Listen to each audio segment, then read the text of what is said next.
tanpa berlama-lama lagi, kita punya narasumber yang istimewa hari ini. Kita panggil sama-sama Pak Benyamin Raharjo. Kita kasih tepuk tangan dong. Oke, silakan Pak Ben. Oke, nah silakan duduk Pak Ben. Tak kenal maka tak sayang ya. Saya perkenalkan sedikit saja tentang Pak Benyamin ini. Nah, Pak Ben ini punya istri yang luar biasa. Istrinya hadir di sini.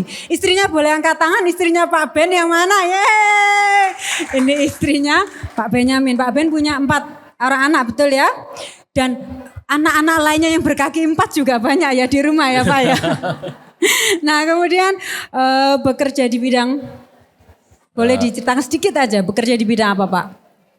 Di bidang konsultansi properti. Untuk properti, ya mau beli rumah boleh tanya-tanya sama Pak Ben ya. Beli di Pak Ben juga boleh. Nah kemudian Pak Ben juga seorang konselor pernikahan yang sudah mendampingi banyak sekali pasangan yang mau menikah. Salah satunya saya dulu, ini konselor pernikahan saya juga istrinya ya. Kemudian last but not least yang paling penting dan terpenting. Walaupun rambutnya sudah memutih semuanya, tapi Pak Ben ini seorang guru sekolah minggu. Tepuk tangan dulu dong Pak. Jadi kalau ibu-ibu ke MDC, terutama yang di satelit ini, kalau anaknya ke sekolah minggu pasti kenal yang namanya Kak Ben atau kakek ya. Biasanya anak-anak panggil kakek juga. Nah ini dia, oke? Nah sudah siap untuk belajar bersama ya. Kita akan belajar bersama Pak Ben hari ini. Di seri kali ini kita punya tema yang namanya overweight. Bicara tentang hal-hal apa sih yang biasanya jadi beban buat hidup kita. Jadi mau lari dalam kehidupan ini rasanya berat banget gitu. Karena kita punya banyak beban dalam hidup. Nah kalau minggu yang lalu ada 2 hal, yaitu kita menyimpan kepahitan dan citra diri yang negatif. Harus kita tinggalkan ya. Kalau yang punya kepahitan ditinggalkan saja. Nah minggu ini kita akan melanjutkan dengan 2 hal. Apa yang seringkali membebani hidup kita. Sadar atau tidak sadar. Yang pertama yaitu perasaan yang tidak pernah puas. Perasaan yang tidak pernah puas. Nah bagaimana nih Pak Ben? Bisa nggak Pak Ben menjelaskan kepada kita semua apa sih yang dimaksud dengan hidup yang tidak pernah merasa puas itu bagaimana Pak? Ya satu hidup yang kita berpikir kita selalu kurang. Karena di dalam hidup ini kan kita bisa punya berapa saja, seberapa banyak yang kita miliki, kita masih saja bisa merasa tidak cukup gitu loh. Nah perasaan yang selalu merasa kurang, selalu minta lebih, selalu tidak cukup, ini yang disebut perasaan yang selalu tidak puas. Dan itu yang diceritakan atau disebutkan oleh Paulus pada waktu dia itu menulis suratnya gitu loh ya. Jadi kan dia pada waktu dia menulis surat itu dia justru sedang ada di penjara. Dan pada waktu dia ada dalam penjara lah dia justru mengajar orang-orang yang di luar penjaranya untuk mencukupkan diri. Oke, jadi kehidupan yang tidak pernah merasa puas tuh selalu merasa kurang. Selalu merasa kurang. Selalu merasa kurang. Ya, gitu. Dan kenapa kok bisa begitu? Itu biasanya terpusatnya bukan melihat apa yang sudah dimiliki, tapi terpusatnya selalu berpikir kepada hal-hal yang belum dimiliki. Pada waktu kita itu berpikir untuk apa saja yang belum kita miliki, instead of bersyukur kepada hal-hal yang sudah kita miliki, kita akan mudah sekali berpikir atau merasakan bahwa kita itu kurang karena ini belum punya, ini belum. Kenapa ya kok saya tidak bisa memiliki? Kenapa ya saya Anda bertanya? Itu kira-kira begitu. Kalau konteksnya seperti itu merasa selalu kurang gitu. Berarti apa yang fokusnya sama apa yang belum kita punya. Berarti ini nggak cuma ngomong masalah uang materi saja ya Pak ya?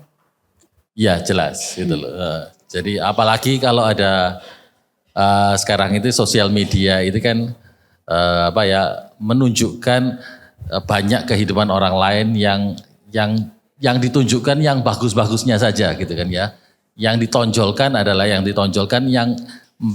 masing-masing ingin tonjolkan gitu. Sehingga kita bisa membandingkan, jadi bukan hanya yang dimiliki, bukan hanya barang-barang, tapi apa experience yang mereka punya, tempat-tempat yang mereka kunjungi, kira-kira liburan gitu loh. Kuliner gitu loh. Kalau belum pernah ke situ rasanya kok belum lengkap ya hidup ini, harus coba gitu loh. Kalau belum pernah mengunjungi tempat itu kok rasanya belum gitu. Harus coba ke sana gitu. Oke. Nah, berarti itu efeknya juga bisa dari sosial media. Betul ya Pak Ben? Itu semakin betul. Karena sumbernya memang ketidakpuasan itu bukan dari sosial media, tetapi sosial media itu justru menyediakan kita informasi untuk kita lebih mudah untuk tidak puas karena kita mudah sekali untuk membandingkan diri kita dengan apa yang sudah dimiliki atau yang sudah dialami oleh orang lain. Nah, sumbernya karena kita membandingkan itulah yang membuat kita jadi seringkali tidak puas gitu. Nah, kira-kira. Membandingkan ya Pak. Jadi kepingin apa yang orang lain rasakan, kita juga kepingin. Apa yang orang lain makan, kita juga kepingin. Viral ya. Viral. Iya. Kalau nggak ikut yang viral nggak enak. Ya. Gitu ya. Ya. Oke. Nah ini sikap selalu ingin punya sesuatu ya, more gitu. Nah tapi bagaimana nih Pak? Ini kan jelas kalau misalnya sesuatu yang wow itu kan jelas ya, misalnya apa ya, kepingin liburan yang gimana itu kan jelas.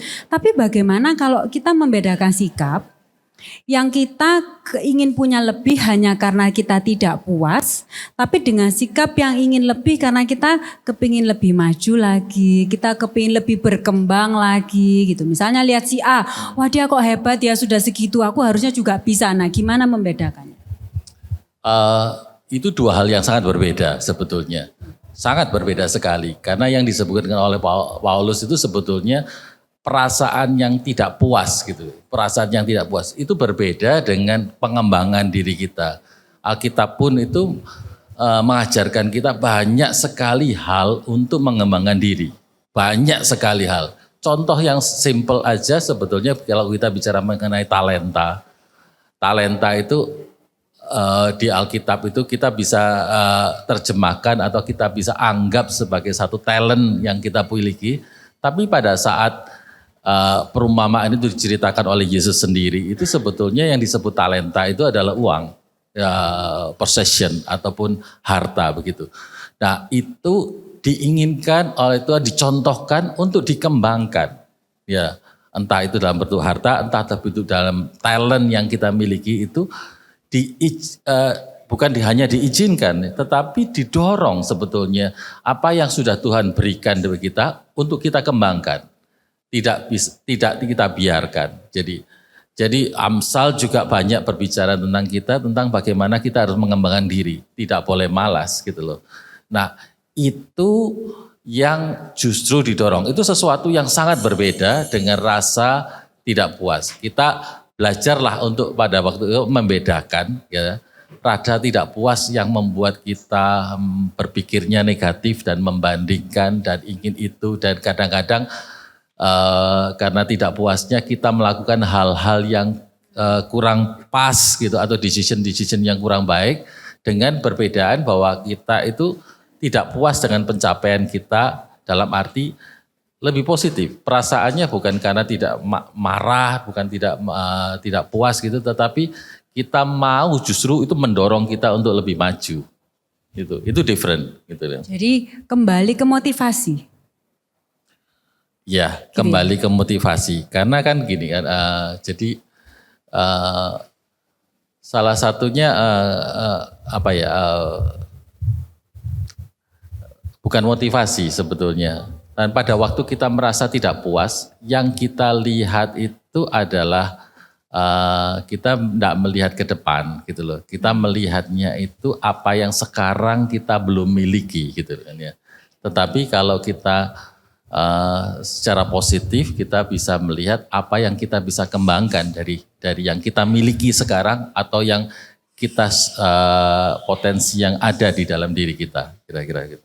Oh, jadi kalau yang satunya perasaan melihat apa yang belum kita miliki, kalau yang satunya apa yang kita miliki kita kembangkan.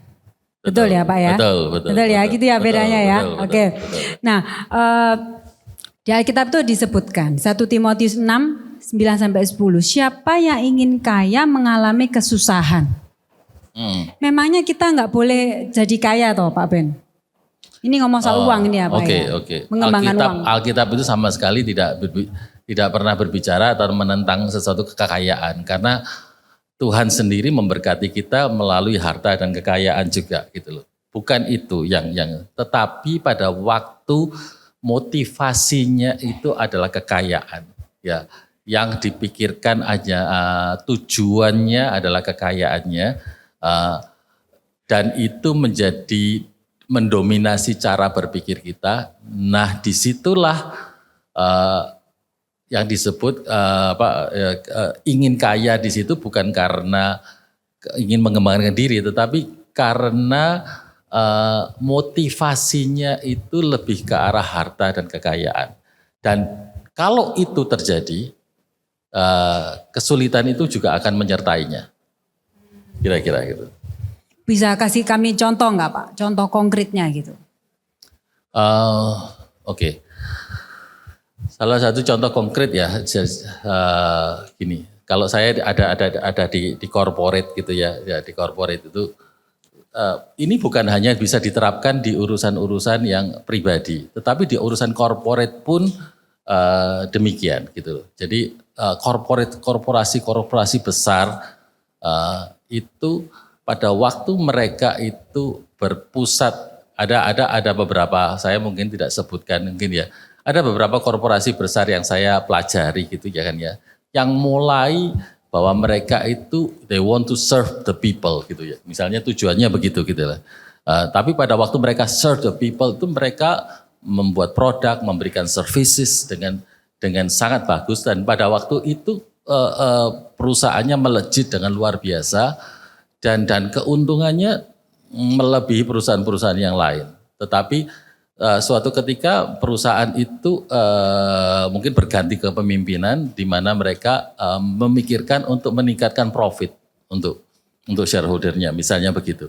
Dan pada waktu mereka shifting berubah itu dari memberikan services atau mempunyai satu produk yang bagus dan yang dipikirkan sekarang adalah profitnya gitu. Dan pada waktu dan itu merubah kultur perusahaan gitu. Dan kita bisa saksikan atau kita bisa baca di banyak jurnal ekonomi ataupun membahas pengamat ekonomi itu, perusahaan yang seperti itu biasanya mereka justru kan kehilangan profitnya dalam jangka panjang. Itu pertama kali. Dan kultur di dalam perusahaan itu, perusahaan yang tadinya menjadi tempat bekerja yang salah satu tempat bekerja yang nyaman buat karyawannya dan menjadi perusahaan yang dipercaya oleh konsumennya itu tidak lagi dipercayai dan tidak lagi menjadi perusahaan ideal yang bagi karyawannya untuk bekerja. Itu dalam dunia korporasi. Jadi saya percaya ya firman Tuhan ini juga bisa diterapkan di dunia korporasi. Tapi juga begini. Berapa banyak sih di dalam kehidupan kita itu pada waktu kita mengambil keputusan ya entah di dalam keluarga dan dasarnya adalah uang. Berapa banyak yang kita sudah lihat sendiri bahwa hal itu akan menyebabkan kesulitan buat kita dan ada broken relationship gara-gara hal tersebut. Nah inilah yang dimaksud di sini dan diingatkan untuk kita itu tidak untuk bisa merasa content gitu ya dengan apa yang kita miliki. Kenten ya, kenten. Oke. Jadi maksudnya ayat ini bukan nggak boleh kaya, ya Pak ya. Bukan tidak boleh bekerja, bukan tidak boleh bekerja. menghasilkan, Ya, gitu ya. Justru didorong untuk mengembangkan diri, didorong untuk menghasilkan sesuatu, didorong untuk didorong untuk berkarya begitu gitu. Ya, gitu. Oke. Tapi fokusnya harus benar. Harus betul benar, ya. Kalau perusahaan yang tadi yang pertama dia fokusnya kepada mengembangkan, dia fokus kepada kepuasan konsumen, gitu betul ya Pak ya. Dan itu membuat dia melejit justru. Oke. Oh ya, saya ingat satu lagi. Saya sama anak-anak itu mengajarkan untuk kamu kalau kerja jangan cari uang. Nah, ini menarik ini. Menarik ini Pak. Tapi istilah saya bukan cari uang. Kamu kalau bekerja jangan cari emas gitu. Artinya hartanya gitu loh. Nah kan terus jadi pertanyaan, kalau kerja enggak cari uang terus cari apa? Buat apa bekerja begitu loh. Nah saya mengajarkan kepada anak, kalau kamu bekerjalah bukan untuk mencari emasnya. Karena kalau kamu mencari emas, kamu seumur hidupmu kamu akan mencarinya. Oke. Tapi gini, kamu bekerjalah untuk menjadikan dirimu sendiri itu emas. Nah, coba diulangi lagi. Penting ini Pak, coba diulangi sekali lagi. Saya ini anak-anak ya, kalau bekerja jangan cari emas. Jangan cari emas. Artinya hartanya gitu ya. Bukan berarti nanti kalau gajian tanggal akhir bulan terus tidak mau terima begitu. Bukan begitu gitu loh. Itu terima saja. Apalagi kalau di double bonus ya terima kalau aja. Ada bonus, kalau di triple bonus juga diterima saja gitu loh. Gitu, bersyukur dengan itu. Tapi pencariannya tujuannya itu bukan utamanya, bukan mencari hartanya gitu. Bukan mencari emasnya. Tapi saya bilang kalau kamu kerjalah untuk menjadikan dirimu emas. Jadi kembangkanlah dirimu untuk bisa menjadi orang yang memberikan kontribusi yang luar biasa. Kembangkanlah dirimu untuk menghasilkan, kembangkanlah dirimu, kamu bisa berkarya dan di tempat kerjamu itu akan diberkati karena karyamu dan apa yang kamu lakukan.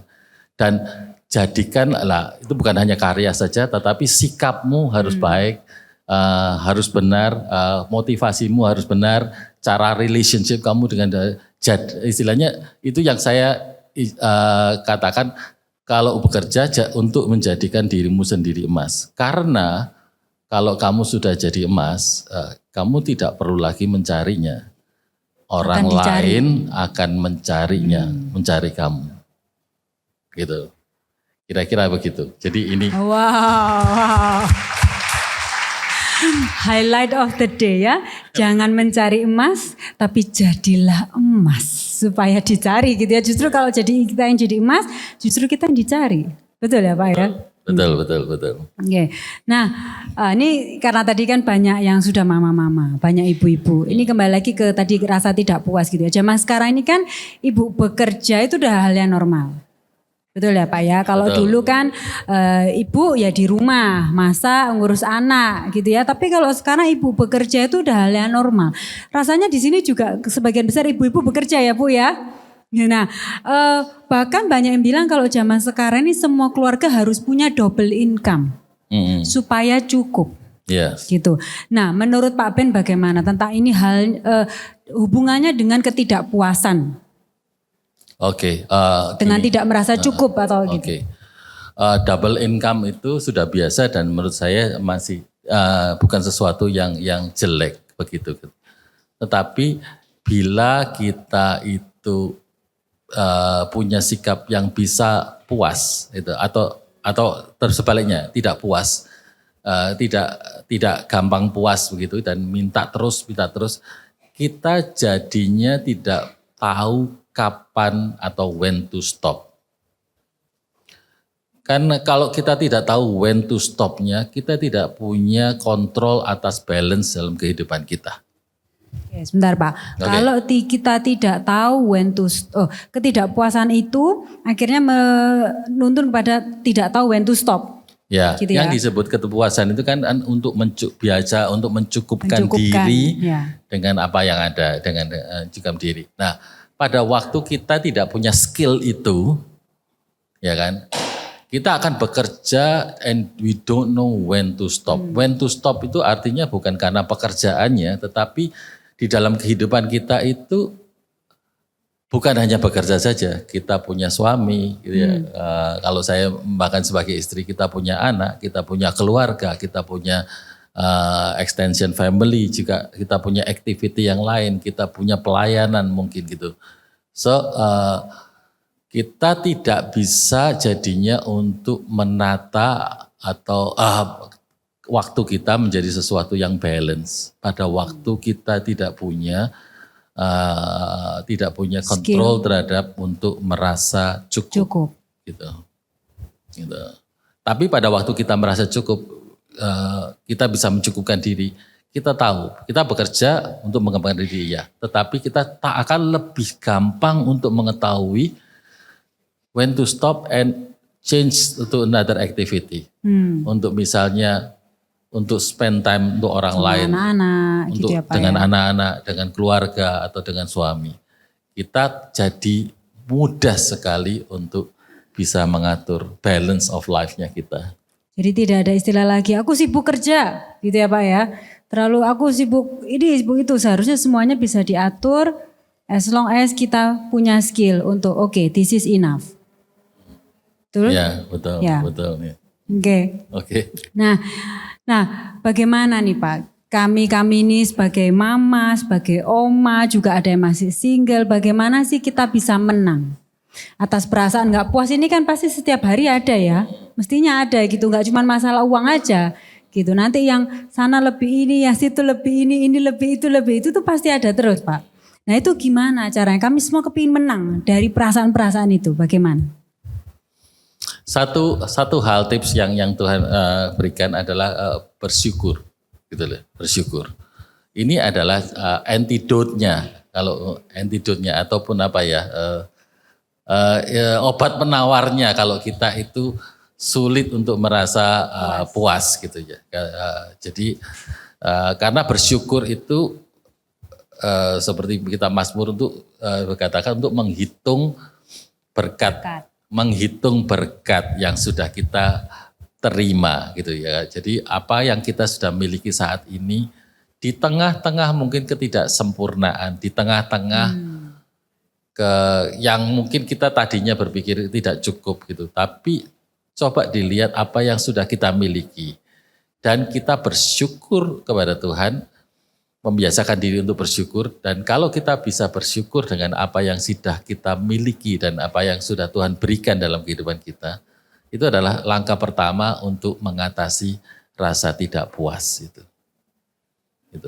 Dan itu akan membuat hati kita akan tidak hard lagi gitu. Akan membuat kita lebih bisa melihat, lebih lembut, lebih mengerti, ya aku mestinya bersyukur dalam hal seperti ini.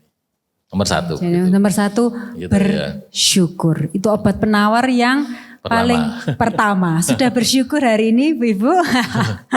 Oke. Kalau yang pertama bersyukur akan apa yang sudah kita miliki. Ya. Kalau yang ada lagi. Yang kedua adalah sebetulnya adalah belajar untuk memberi. Memberi. Ini adalah salah satu juga antidote yang kedua. Supaya kita juga, karena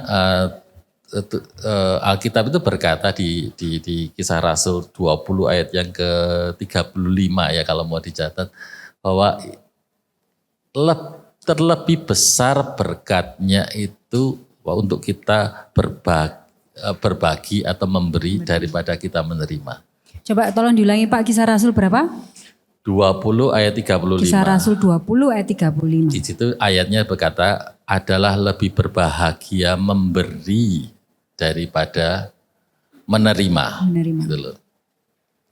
Nah, dan itu bagi orang kita pikir bahwa kita itu menerima, makin banyak happy gitu loh. Nah, tapi sebetulnya makin banyak kita terima, tapi sebetulnya makin banyak memberi itu kita makin banyak happy. Berkatnya itu bukan hanya cuman berkat finansialnya yang Tuhan berikan, tetapi juga berkat secara mental yang kita rasakan dalam waktu kita memberikan, happiness yang kita rasakan pada waktu kita memberi, bagaimana, karena happiness itu sesuatu yang tidak, kalau kita pelajari kan tidak bisa kita happy sendiri gitu loh. Dan happy melihat orang lain yang happy karena perbuatan kita itu lebih berbahagia daripada itu.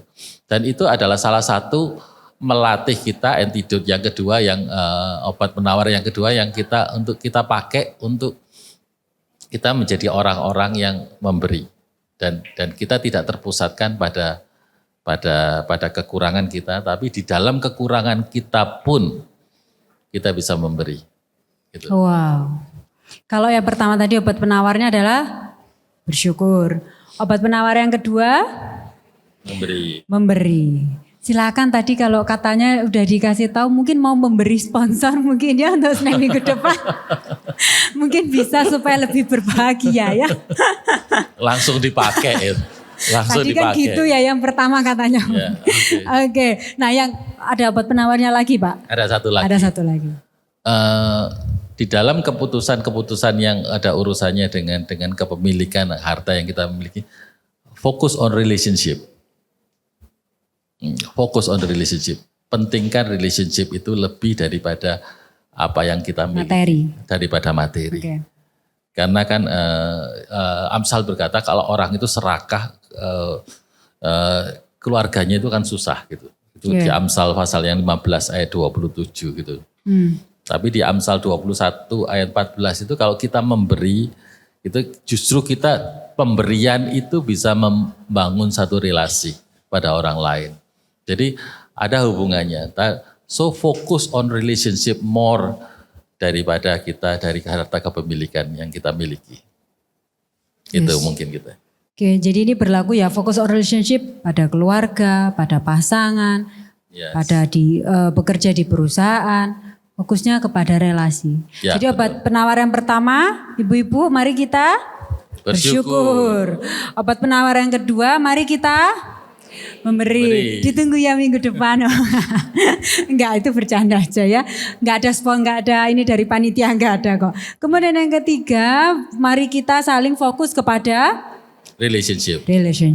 Oke, itu yang pertama, yaitu mengatasi perasaan-perasaan tidak puas. Nah, kemudian yang kedua, yang juga sering kali membebani kita adalah ingin menyenangkan semua orang. Oke. Gitu. Nah, bagaimana nih menurut Pak Ben soal ini? Rasanya ini juga masalah yang sangat umum ya. Saya yakin nggak ada ibu-ibu di sini yang mau membuat orang lain marah, betul ya? Saya sengaja hari ini bangun pagi mau buat semua orang yang saya temui tidak suka sama saya gitu. Rasanya kan nggak mungkin. Nah, tapi gimana nih membedakannya gitu? Menyenangkan semua orang yang negatif atau memang kita menjadi orang yang menyenangkan gitu? Ya gimana menurut Pak Ben? Iya, di ayat ini sebetulnya itu untuk menyenangkan, apakah kita mau berkenan kepada manusia, itu sebetulnya itu ditujukan pada orang-orang yang kebutuhannya itu apapun atau tindakannya itu didasarkan bagaimana dia bisa diterima oleh orang lain. Jadi kepuasan yang disebutkan di sini ataupun yang diterima itulah kebutuhan untuk diterima orang lain yang menjadi dasar. Jadi kalau orang lain bisa menerima kita jadi happy. Kalau dia setuju sama kita happy. Kalau dia nggak setuju kita nggak happy. Kalau tidak setuju kita nggak happy. Kalau orang lain kasih jempol like, kita happy. Like gitu. Di media sosial. Ya, like itu di media termasuk sosial. Salah satunya termasuk, ya. Gitu. Makin banyak yang like makin happy. Ya, kalau cuma berapa puluh gitu rasanya sedih gitu. Kalau berapa ribu, nah senyumnya lebar gitu kan ya. Jadi tidak jangan kehidupan kita itu didasarkan atas pendapat orang lain atau penerimaan orang lain. Dasarnya pada waktu untuk menyenangkan orang lain itu seringkali kita pingin diterima, pingin diterima. Itu yang menjadi hal yang utama. Gitu. Nah, itu yang disebutkan oleh Paulus di dalam pada waktu dia menulis suratnya. Jadi motivasinya jangan untuk menyenangkan orang. Meskipun ini sebetulnya rasanya hampir semua dari kita deh gitu loh, punya bakat untuk hal yang seperti ini gitu. Oke. Ya gitu. Oke, nah sebelum kita lanjut Pak Ben, kita lempar dulu kesempatan sama audiens ya. Untuk yang punya pertanyaan. Mungkin seputar yang tadi, topik yang pertama boleh, yaitu tidak pernah merasa puas. Boleh. Oke, silakan dari sebelah sini. Dari sebelah sini. Ada mikrofon.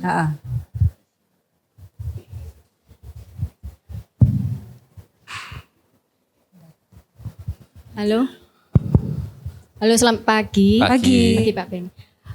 Saya punya pertanyaan untuk poin yang nomor 2 tadi. Apakah kita itu salah bila kita itu mempunyai budget. Jadi untuk kepentingan kita sendiri, untuk memberi, jadi bukan semata-mata hanya untuk selalu memberi demikian. Karena sosial media itu kan memang membuat kita itu ingin lihat orang lain apa, kita pengen apa, lihat orang yang apa, kita selalu pengen apa. Itu memang ada, banyak sekali. Jadi apalagi kita tuh perempuan matanya gampang hijau. Lihatlah bubu, pengenlah bubu. Kalau perempuan enggak gampang hijau. Gampang rasanya gampang merah. Kalau di toko itu saya ngeliatin, saya cari istri saya di mana ya. Dia pergi kemana, di telepon enggak bisa gitu. Saya cari yang ada yang merah yang angkanya paling besar, persennya paling besar. Nah, kemungkinan saya temukan dia di situ. Silakan dilanjutkan. Jadi bukan hijau ya, merah. Bukan hijau, merah. Hijau berarti duit dolar ini. Iya, udah. Ya. Jadi intinya itu keinginanku selalu ada. Meskipun kita sudah berusaha, saya juga sudah berusaha. Barang misalkan tas, ini sudah punya. Tapi lihat orang baru pakai kok bagus, jadi pingin lagi. Itu betul-betul sangat susah karena seandainya itu ada budget, jadi anak-anak sudah didulukan, semua sudah didahulukan, tabungan juga sudah, memberi juga sudah. Akhirnya tetap ada tergoda, pingin enggak, akhirnya beli, terus menyesal, oh iya, gitu, kayak gitu. Itu seringkali saya alami kayak gitu, dan itu sangat-sangat susah untuk dikontrol terutama. Sangat susah dikontrol. Kalau itu obat penawar yang kedua aja memberi, saya terima. Oh enggak. Berilah bubu ya. Padahal enggak, itu kalau saya, kalau Pak Ben lain ya. Jadi intinya budget sudah ditata demikian, sudah dilebihkan, tapi memang itu iya kayak ada kepingin untuk diri sendiri tuh masih kepingin gitu. Misalkan udahlah nggak usah beli yang ini, tapi ada aja. Misalkan nggak beli yang mahal tuh beli perintilan yang murah-murah. Gatel pingin beli yang kecil-kecil enggak gitu loh. Toh budgetnya ada, gitu ya maksudnya ya. Kayak memang memberi memang ada membantu. Misalnya kayak kita ingin membantu orang yang kesusahan gitu ya, bukan yang hedon di sini yang mama sudah gitu ya, maksudnya membantu sudah dibudgetkan gitu memang ada, tapi untuk melepaskan keinginan sendiri tuh masih susah gitu. Itu aja sih, makasih. Oke. Ya, silakan Mbak. Oke, pertanyaannya bagaimananya gitu ya. Bagaimana melepaskan keinginan-keinginan itu gitu ya. Budgetnya ada kan. Ya. Makanya itu di ayat yang Paulus katakan itu sebetulnya kan kalau gini dikatakan, kalau di mana itu ayat Filipi 4 ayat 11 yang di pertanyaan di poin nomor 3 di buku itu kan ya. Okay. Itu Paulus itu ngomong, aku telah bisa, aku sudah mencukupkan diri dengan dalam segala keadaan, bukan gitu. Tapi dia bilang, aku telah belajar mencukupkan diri. Artinya Paulus sendiri itu punya proses gitu ya. Itu tidak otomatis langsung bisa. Karena dia sudah ngomong bahwa aku ini telah belajar. Jadi saya sadar bahwa Paulus itu punya proses belajar untuk dia merasa cukup dengan apa yang dia miliki pun, itu, meskipun dia itu murid Tuhan yang sudah dipanggil, yang sudah pelayanan begitu, dia pun berkata, aku telah belajar. Jadi dia ada proses yang dia harus lalui. So kalau gini gitu, kalau bisa itu ya turutin apa yang kalau kata hati kita yang sudah belajar untuk menurutin kata hati kita yang sudah berkata cukup. Nah, kalau ada suara begitu, biasakan untuk nurutin. Oke. Ya. Kalau tidak, kalau paling tidak menunda keputusan untuk gitu. Terus nanti mungkin tunggu sebulan, 2 bulan, 3 bulan, atau 3 tahun baru dipikir. Baru dipikir lagi. Nah, rasanya manjur deh gitu. Kalau 3 tahun ya manjur Pak, mestinya sudah nggak ada barangnya Pak. Gitu Oke, jadi belajar mendengarkan hati yang berkata it's enough, cukup gitu ya Pak ya. Yeah. Oke, dan belajar menunda. Ya, Sampai 3 tahun tadi ya, batasnya bukan 1 bulan tapi 3 tahun ya. Mungkin satu pertanyaan lagi sebelum kita lanjut ya, silakan. Yang baju garis-garis semangat sekali yang katanya, silakan Bu.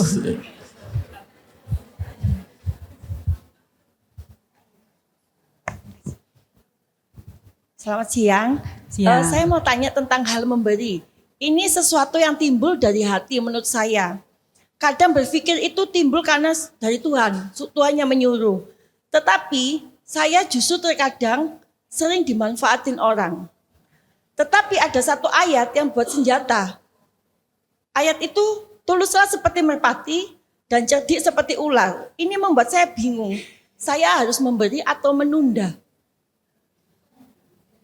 Oke. Terima kasih. Jadi pertanyaannya dalam hal memberi. Kadang kita ini memberi, Tuhan suruh memberikan, tapi ujung-ujungnya ternyata dimanfaatkan oleh orang itu gitu. Oke, nah ini bagaimana Pak? Oke. Harus memberi atau tidak gitu. Ya. Pertama gini, kalau kita punya pengalaman jelek dalam hal memberi, janganlah berhenti untuk punya hati untuk memberi. Satu begitu. Tapi kita belajar dari pengalaman yang ada.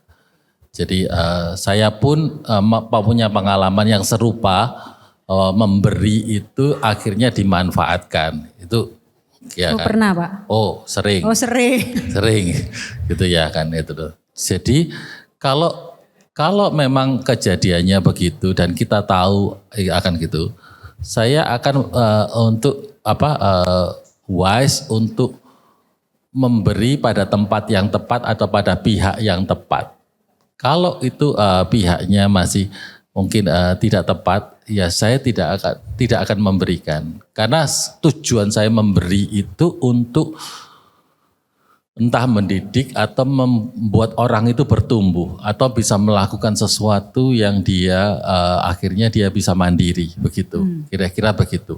Tapi kalau itu justru tidak akan membawa kebaikan buat orang itu, ya stop memberi karena itu pemberian kita tidak akan mendatangkan kebaikan. Gitu. Tidak perlu merasa bersalah untuk tidak memberi di tempat yang salah. Ada kepada pihak yang salah. Masih banyak kok yang membutuhkan, yang pihak-pihak lain yang betul yang masih membutuhkan masih banyak kok gitu. Jadi jangan khawatir mengenai itu. Jadi itu. tidak berhenti memberi, tapi wise. Be wise. Be wise. Ya. Oke. Nah, kita lanjut dulu ya gitu.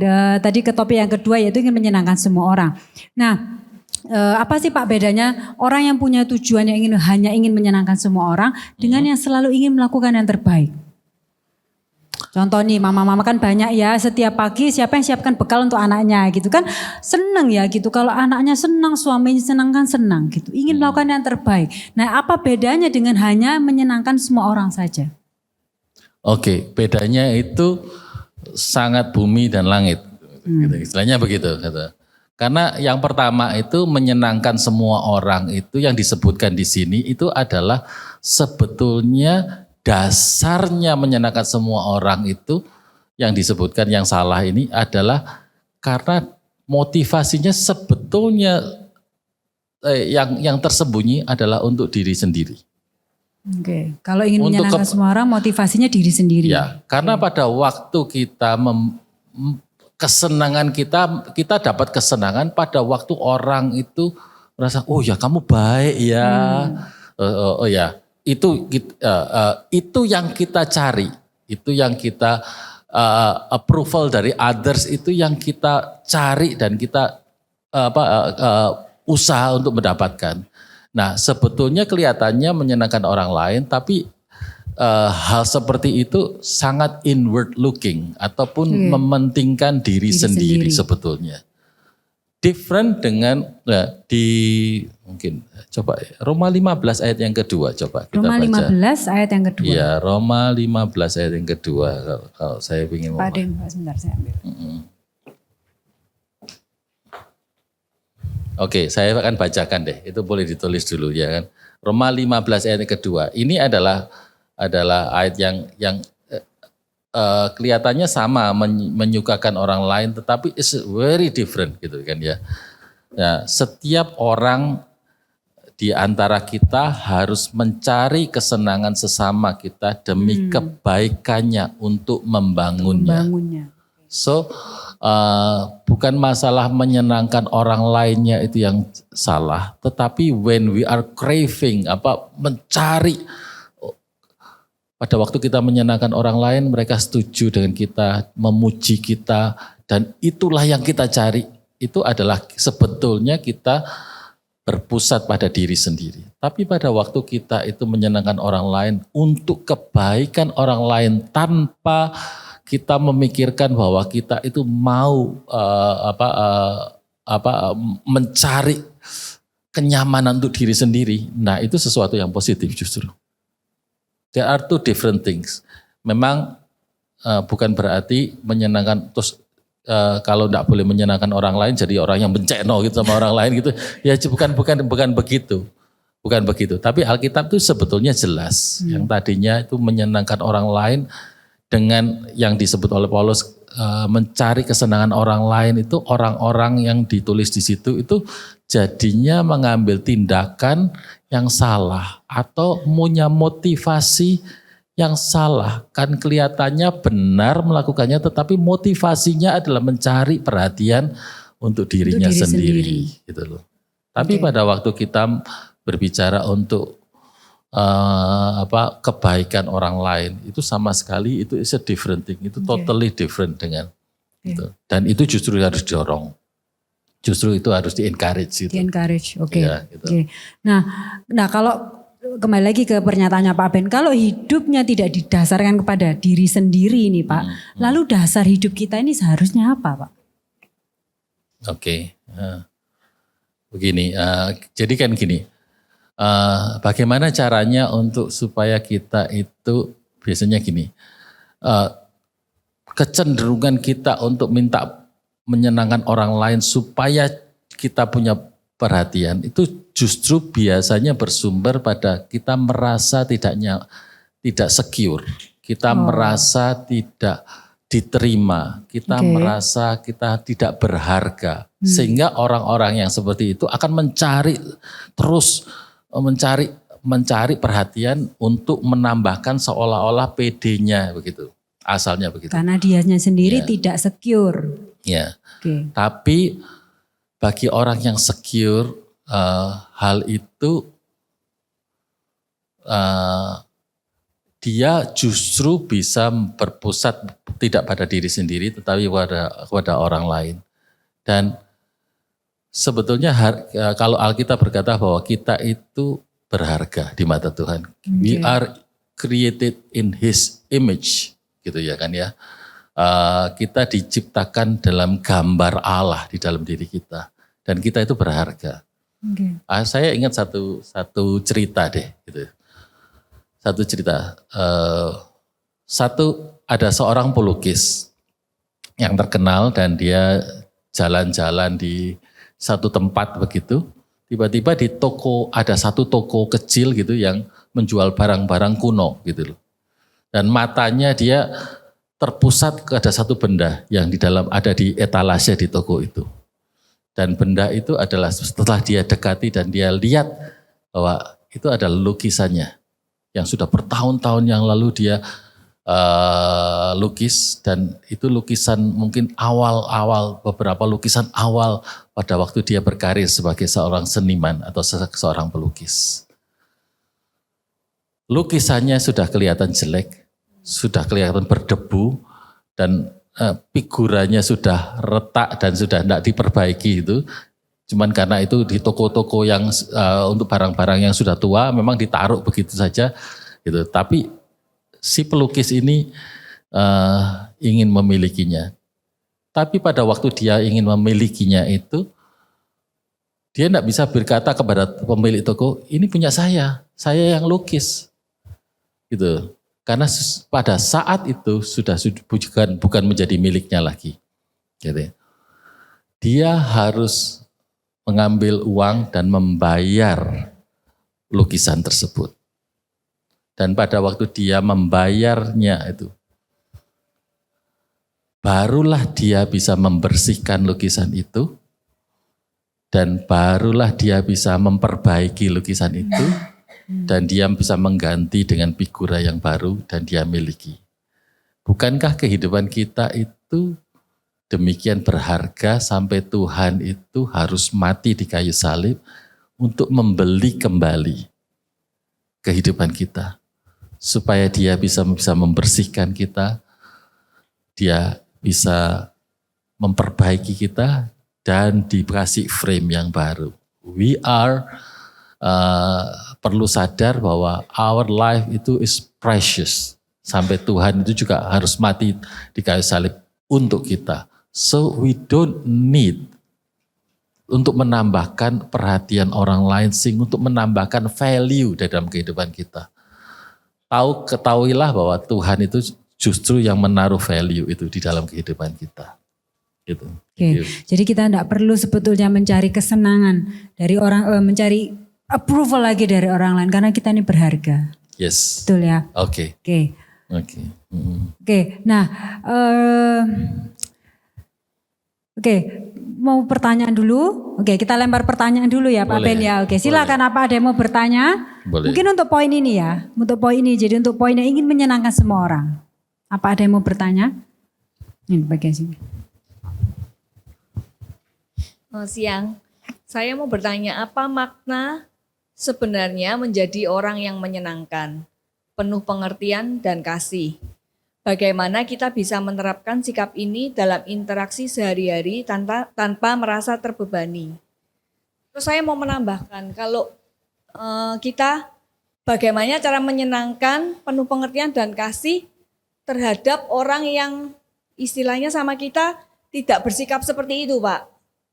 Jadi terhadap orang yang kita sudah baik, ternyata nggak ada balasan yang sama. Kadang kan itu susah ya bagi kita mengasihi orang yang istilahnya tidak baik terhadap kita. Itu aja. Oke. Nah, inilah ujian. Kalau sudah sampai di situ, sebetulnya itu adalah ujian yang lebih tinggi. Karena apa? Karena kita itu sudah melakukan sesuatu yang baik gitu ya. Tetapi responnya itu bukan hanya enggak ada, tapi justru negatif, justru jelek gitu ya. Kira-kira begitu ya. Nah, ini adalah sebetulnya ujian kepada kita kalau kita itu apakah kita itu, tindakan kita itu dasarnya ada di sendiri atau dasarnya memang kita mau melakukan yang baik. Oke. Tes, oke. Nah, kita akan melihat bahwa hal ini itu adalah ujian yang level di atasnya.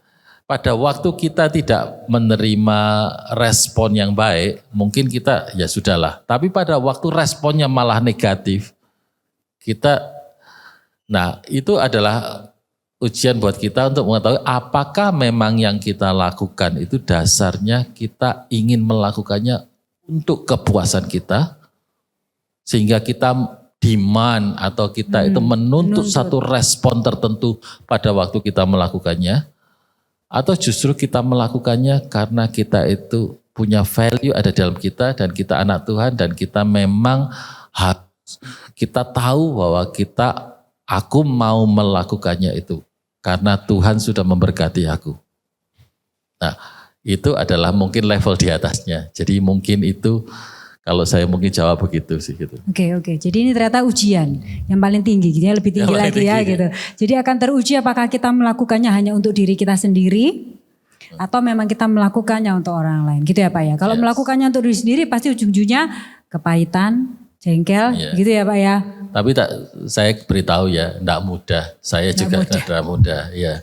Tapi that's a good question gitu loh. That's a good question. Gitu. Oke, ada lagi yang mau bertanya? Silakan Ibu.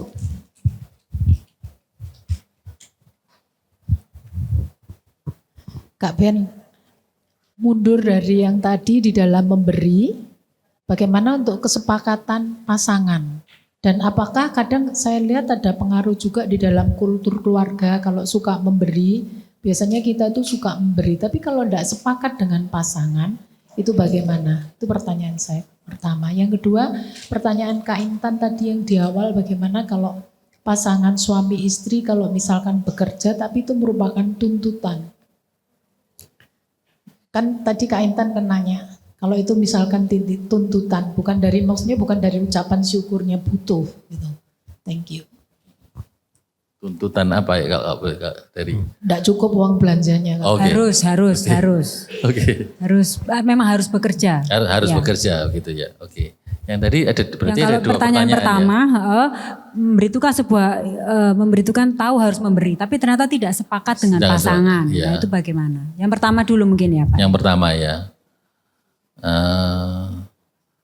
Ya saya akan cenderung kita harus bersepakat untuk kalau itu uangnya bersama. Ya. Kalau itu istilahnya kalau milik kita sendiri kita tidak harus, tapi kalau itu sudah menjadi sesuatu yang kita dikelola bersama, ya kita harus sepakat. Ya, harus menahan diri untuk tidak hanya nyelonong begitu saja. Kalau itu tidak ada kesepakatan. Dan berdoalah untuk kalau memang itu memang Tuhan ingin kita lakukan itu, berdoalah untuk supaya ada kesepakatan. Supaya pasangannya juga supaya sepakat pasangan gitu juga ya, bisa melihat kebutuhan orang lain, misalnya begitu. Tapi kalau itu belum terjadi, saya menganjurkan untuk tunggu waktu Tuhan untuk kita, atau kita harus memberikan penjelasan ataupun sampai atas sepakat. Kecuali itu adalah sesuatu yang milik kita yang tidak dipakai untuk bersama gitu ya. Katakanlah punya tabungan sendiri ataupun silahkan gitu. Oke. Nah pertanyaan yang kedua, ini kasusnya harus, kalau enggak cukup gitu Pak. Yeah. Suami istri harus bekerja. Nah begini, jadi kan biasanya kan gini, pada waktu kita mengatur pengeluaran itu kita ngatur pengeluaran sesuai yang kita mau, standar kita. Setelah itu income-nya kita cari. Atau kita sebetulnya kita tahu income kita sekian dan kita memang sehat kalau kita punya income sekian. Dan baru itu kita mengatur bahwa pengeluaran saya harus sekian. Itu ya, jadi kalau dikatakan cukup, dan kalau yang pertama gitu, kebanyakan ya enggak akan cukup. Kalau yang pertama berapapun list itu. pengeluaran dulu, baru dicari income-nya. Ya, cari gitu. income-nya. Tapi kalau kita sebetulnya kan, kalau income-nya sekian, kita mencukupkan diri dengan income yang sekian. Jadi saya ingat pada waktu tahun-tahun yang lalu misalnya di dalam kondisi ekonomi yang sulit, misalnya urusannya harus ada yang sangat penting gitu ya. Misalnya sekolahnya anak gitu misalnya. Oke, sekolah kita pasti ingin yang terbaik gitu. Tapi kalau yang terbaik itu kita bisa save dari keuangan yang lain tidak.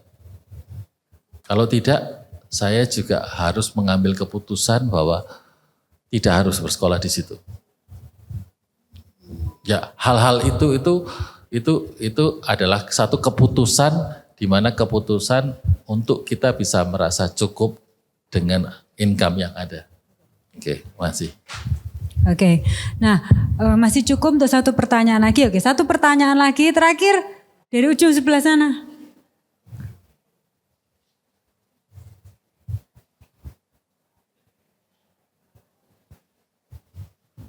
Ya, shalom, selamat siang Koben. Saya mau nanya ini. Nanya tentang ini, surrender vs give up ya. Waktu kita diminta naruh pengharapan kita kepada Tuhan. Seperti apa bentuk harapan konkret yang bisa kita serahkan kepadanya. Bagaimana kita berharap seolah-olah kita itu menyerah kepada kehidupan. Jadi mungkin apa bedanya berserah kepada Tuhan dengan menyerah pada kehidupan? ya give up sama surrender. Sama surrender dan give up apa bedanya Pak Ben? Oke, ini bicara masalah mungkin saya coba tangkap pertanyaannya. Mungkin pertanyaannya begini ya, apakah kita itu kalau sudah merasa cukup terus kita sudah segini aja, sudah biarin aja, sudah saya diem aja gitu kan, kira-kira begitu kan ya. Saya melihat atau kita menyerah tidak melakukan apa-apa gitu kan ya, gitu-gitu.